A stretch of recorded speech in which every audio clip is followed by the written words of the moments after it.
Le petit ogre veut aller à l'école. Le petit ogre veut aller à l'école. Il était une fois un petit ogre qui ne mangeait jamais d'enfants. Pourtant, ses parents en mangeaient. Quand ils avaient fini d'en dévorer quelques-uns, ils ne pensaient en digérant qu'à ceux qu'ils mangeraient le lendemain. Oh, ce n'était pas drôle pour le petit ogre. Ses parents ne jouaient jamais avec lui. Ils n'avaient jamais d'histoire à lui raconter. Chez lui, ça ne sentait jamais la tarte aux pommes, ni le riz au lait, ni le clafoutis. Ça sentait la chair fraîche et l'ennui. Le petit ogre s'ennuyait tellement que souvent, il s'enfermait dans sa chambre pour crier, gémir et taper des pieds. Alors, sans arrêter de manger, ses parents se mettaient à hurler. « Arrête de faire du bruit, tu vas nous couper l'appétit !» Le petit ogre n'avait qu'une seule distraction, c'était d'aller se cacher derrière les buissons pour regarder des enfants jouer. Comme ils avaient l'air de s'amuser, et comme ils avaient tous des idées pour jouer. Le petit ogre en était tout étonné. Jusqu'au jour où le petit ogre trouve un livre oublié par un enfant pressé. Un livre avec des images et plein de petits signes noirs. Le petit ogre rentre chez lui avec son livre sous le bras. Et ce soir-là, avec une lampe de poche cachée sous les draps, le petit ogre essaie de déchiffrer les signes noirs, ces signes qui savent raconter des histoires. Il essaie, mais les petits signes se taisent.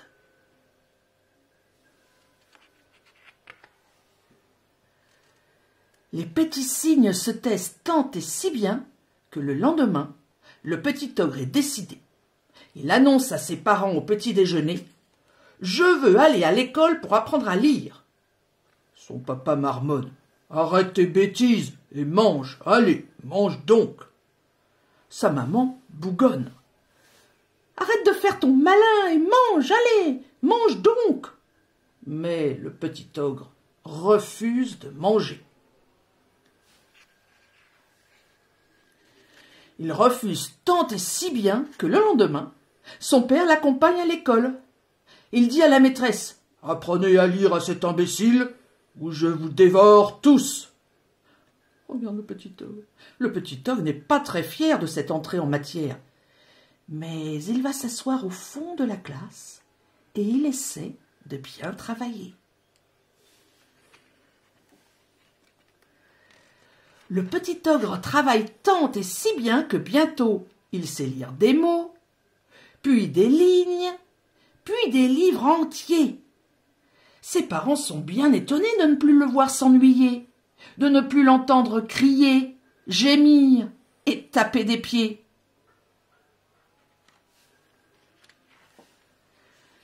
Ils sont tellement étonnés qu'un soir, ils arrêtent de manger pour écouter à la porte de sa chambre. Le petit ogre lit une histoire à haute voix. Ses parents l'écoutent sans faire de bruit, jusqu'à ce que l'histoire soit finie. Et alors tout à coup, ils applaudissent. Ils applaudissent tant et si bien que le petit ogre sort, tout surpris. « Une autre !» réclame maman ogre. « Encore, encore !» supplie papa ogre. Alors le petit ogre lit une deuxième histoire, puis une troisième histoire, mais à la fin de la quatrième, il se lève en disant « Oh, je suis fatigué, il est tard. Je vous en lirai d'autres demain soir. » Les soirs suivants, le petit ogre n'a pas le temps de poser son cartable que ses parents le tirent par la manche pour qu'il leur lise d'autres histoires. Et tous ensemble, ils rient, ils pleurent, parfois même ils ont peur. Un soir, le petit ogre en profite pour leur lire un livre de cuisine très appétissant dans lequel on ne cuit pas d'enfants. Il est malin ce petit ogre. Depuis ce soir-là, quand le petit ogre rentre de l'école, chez lui, ça sent bon la tarte aux pommes, le riz au lait et parfois même le clafoutis. Ah, enfin, le petit ogre se régale. Regarde comme il est content. Le petit ogre se régale tant et si bien qu'il décide d'inviter tous ses amis à goûter le jour de son anniversaire. Oh, mais il a oublié que ses parents sont des ogres. Et au moment d'ouvrir la porte, soudain, il s'en souvient. Antoine Larousse, Augustin Leroy, Adrien Simon, Paul Guéry. Ils sont tous là, ses copains chéris. Et le petit ogre a peur tout à coup de les avoir attirés dans la gueule du loup. Que va-t-il se passer? Attention, je tourne la page. Mais pendant tout l'après-midi, les enfants s'amusent comme des fous. Et tout le monde danse, et tout le monde rit, et tout le monde joue. À tour de rôle, chacun de ses amis s'approche du petit ogre et lui dit « Qu'est-ce qu'ils sont gentils, tes parents !» Et en effet, les parents ogres sont charmants. Ils ne montrent leurs grandes dents qu'en riant. Regarde. Ce soir-là, quand tout le monde est parti, les parents du petit ogre lui disent « Oh, ils sont trop mignons, ces petits. Tu peux les ramener quand tu veux. On ne leur fera jamais de mal à eux. Mais on ne veut pas voir d'autres enfants ici. Quand on les connaît, ça nous coupe l'appétit. C'est promis ?»